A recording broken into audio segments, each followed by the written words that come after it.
So today in this video we are going to talk about mysteries behind MDRT agents या फिर आज इस video में हम वो सारे राज खोलने वाले हैं जिससे आपको पता चलेगा कि एक MDRT एजेंट किस तरह से बनता है। इस वीडियो में मैं एक्चुअली आपके साथ 4 ऐसी कुछ खूबियां शेयर करने वाला हूं, क्वालिटीज जो एक MDRT एजेंट में होती है, और इन खूबियों को अगर आपने आपके एजेंट में डेवलप कर लिया ना तो बिलीव मी आपके एजेंट भी MDRT एजेंट हो सकते हैं। Sounds interesting right? आइए देखते हैं इस वीडियो में।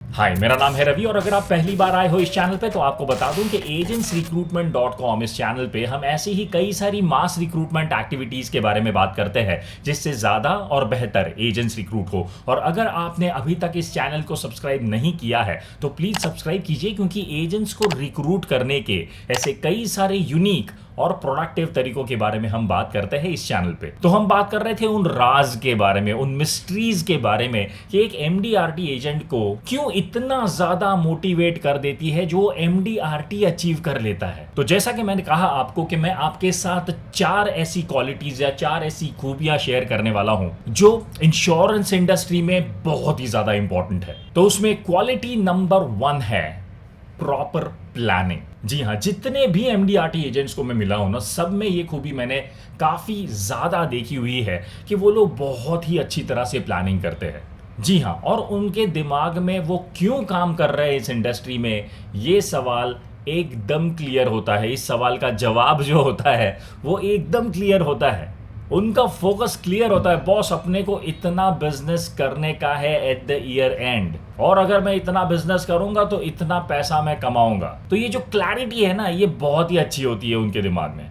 और ये प्रॉपर प्लानिंग की जो आदत होती है ना, उसकी वजह से उनको कभी भी लोगों को बहुत ज्यादा ढूंढने की जरूरत नहीं पड़ती। जी हाँ, उनको पता होता है कि उनके पास कितना डेटाबेस होना चाहिए, इसलिए वो उतना डेटाबेस एक्वायर कर लेते हैं। और उसके बाद उनको पता है whom to approach, how to approach and when to approach. जी हाँ, उनको पता होता है कि किसको अप्रोच करना है, कैसे अप्रोच करना है और कब अप्रोच करना है। उनकी लाइफ में ना ऐसा नहीं होता कि सुबह ब्रश करते वक्त सोच रहे हैं कि यार आज मैं किसको जाके मिलूं, मेरा डेटाबेस तो खत्म हो गया है। ये चीज उनके साथ नहीं होती है। उनका उनके डेटाबेस पे बहुत ही अच्छा कंट्रोल होता है। उनको रात को नींद में से भी उठा लो ना, अगर आप उनको पूछो कि कितना डेटाबेस है उनके पास, वो फट से बता देंगे कि मेरे पास इतना डेटाबेस है। उसमें से आप उनको पूछोगे कितना यूज्ड हो गया है, कितना अनयूज्ड है, वो भी नंबर्स वो प्रिसाइसली बता पाएंगे आपको कि इतना डेटा है मेरे पास, इतना यूज हो चुका है, इतने लोगों को मिलना बाकी है। और यही क्वालिटी जो है ना, प्रॉपर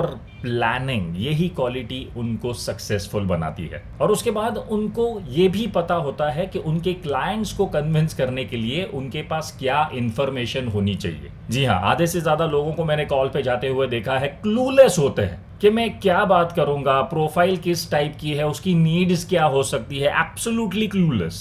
लेकिन ये जो लोग होते हैं ना, MDRT एजेंट्स, वो अपने आप को बहुत ही अच्छी तरह से प्रिपेयर करते हैं किसी भी कॉल के लिए। उनके पास सारी इंफॉर्मेशन होती है, क्लाइंट क्या जॉब करता है, क्या बिजनेस है उसका, कितना एनुअल टर्नओवर है उसका, उसके हिसाब से कितना एक्सपेंस होता होगा, कैसी लाइफस्टाइल है उसकी।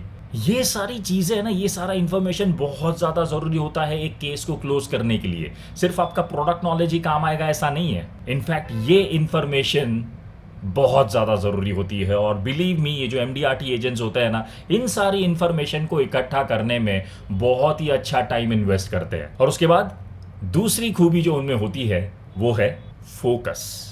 जी हाँ, फोकस का मतलब ये नहीं है कि हर रोज सुबह जल्दी 5 साढ़े 5 बजे उठो, मेडिटेशन करो तो आपका फोकस अच्छा होगा। नहीं, फोकस का मतलब ये होता है कि वो आलतू फालतू के डिस्ट्रैक्शन से काफी ज्यादा दूर होते हैं। जी हाँ, they are not interested in what others are doing. उनको इसमें जरा भी इंटरेस्ट नहीं होता कि मेरे बाजू में जो मैनेजर बैठा है वो क्या कर रहा है, मेरा ब्रांच मैनेजर आज क्या कर रहा है, मेरे पीछे जो मैनेजर बैठता है उसके रिक्रूटमेंट हुए नहीं हुए, उसके लिए वो क्या कर रहा है, पिछली मीटिंग में तो उसका भी बहुत अच्छा बम्बू बजा था। तो ये जो सारे डिस्ट्रैक्शंस है ना, इन सारे डिस्ट्रैक्शन से ये लोग दूर होते हैं। And they are also not interested in internal politics and internal gossips. जी हाँ, कोई फर्क नहीं पड़ता कौन अपने बारे में क्या बोल रहा है, कोई मुझसे बॉस के तलवे चाट के ज़्यादा आगे निकल जाएगा। इन सारी चीज़ों से उनको कोई फ़र्क नहीं पड़ता। दे आर फोकस्ड, उनको पता होता है कि उनको क्या काम करना है, हर रोज़ कितना काम करना है और उससे उनको आउटपुट क्या मिलेगा।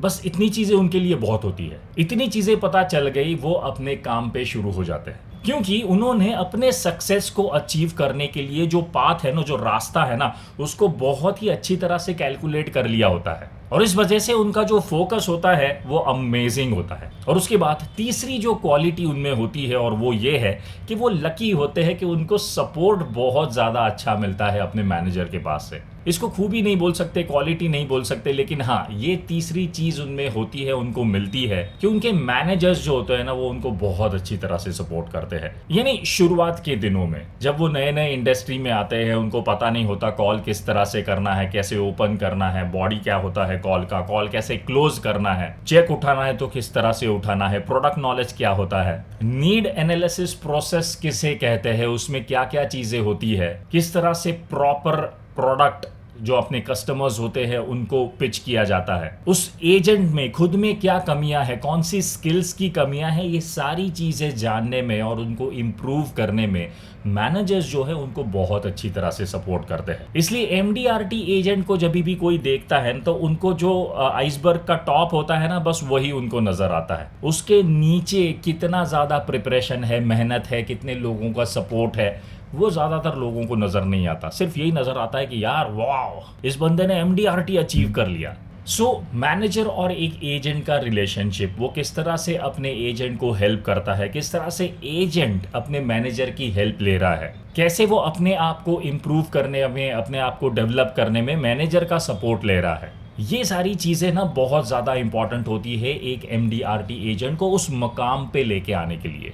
और उसके बाद हमारी चौथी और आखिरी क्वालिटी ये है कि दे कंसिस्टेंटली इम्प्रूव देमसेल्फ। जी हाँ, कंसिस्टेंटली बोल रहा हूं मैं, कॉन्स्टेंटली नहीं, कंसिस्टेंटली इम्प्रूव देमसेल्फ। इसका मतलब ये होता है कि वो हमेशा अपनी क्वालिटीज पे ध्यान रखते हैं, वो हमेशा अपने अंदर कौन सी खूबियां हैं, उन खूबियों को मैं कॉल पे किस तरह से इंप्लीमेंट कर सकता हूं और अपने कॉल को किस तरह से बेहतर कर सकता हूं, इस पे बहुत ज्यादा ध्यान देते हैं। फिर वो कोई भी स्किल हो, कम्युनिकेशन स्किल हो, प्रेजेंटेशन स्किल हो, प्रोडक्ट नॉलेज हो, कंपटीशन का नॉलेज हो, या ऐसी कोई भी स्किल है, अगर उनको लगता है कि उनमें कम है तो वो बहुत ज्यादा मेहनत करते हैं अपने आप को इम्प्रूव करने के लिए।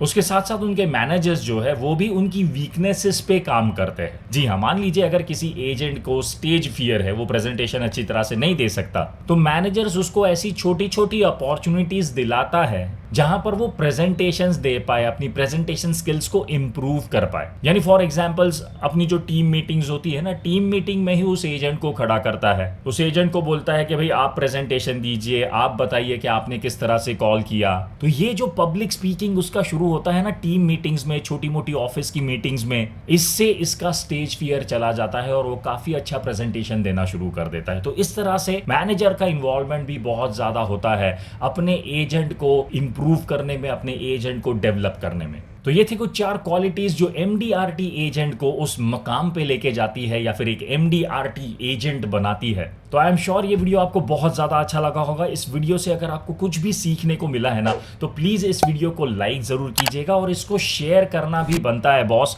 क्योंकि इंश्योरेंस इंडस्ट्री में ऐसे कई सारे आज भी लोग हैं जिनको ये नहीं पता है कि उनके एजेंट्स में ऐसी कौन सी कमियां हैं जिससे वो एमडीआरटी एजेंट्स नहीं बन पा रहे हैं। अगर ये वीडियो आप उन तक पहुंचा दोगे ना, उनको बहुत बड़ी हेल्प हो जाएगी। और अगर आपको ऐसी कई सारी टेक्निक्स और मास रिक्रूटमेंट स्ट्रैटेजीज के बारे में जानना है तो आप लॉग ऑन कीजिए agentsrecruitment.com इस वेबसाइट पे, क्योंकि इस वेबसाइट पे हमने ऐसी ही कई सारी मास रिक्रूटमेंट स्ट्रैटेजीज को 2 वीडियो ट्रेनिंग मटेरियल में कंपाइल किया हुआ है। जी हाँ, जिसका नाम है रिक्रूटिंग एजेंट्स एडिशन 1 और रिक्रूटिंग एजेंट्स एडिशन 2।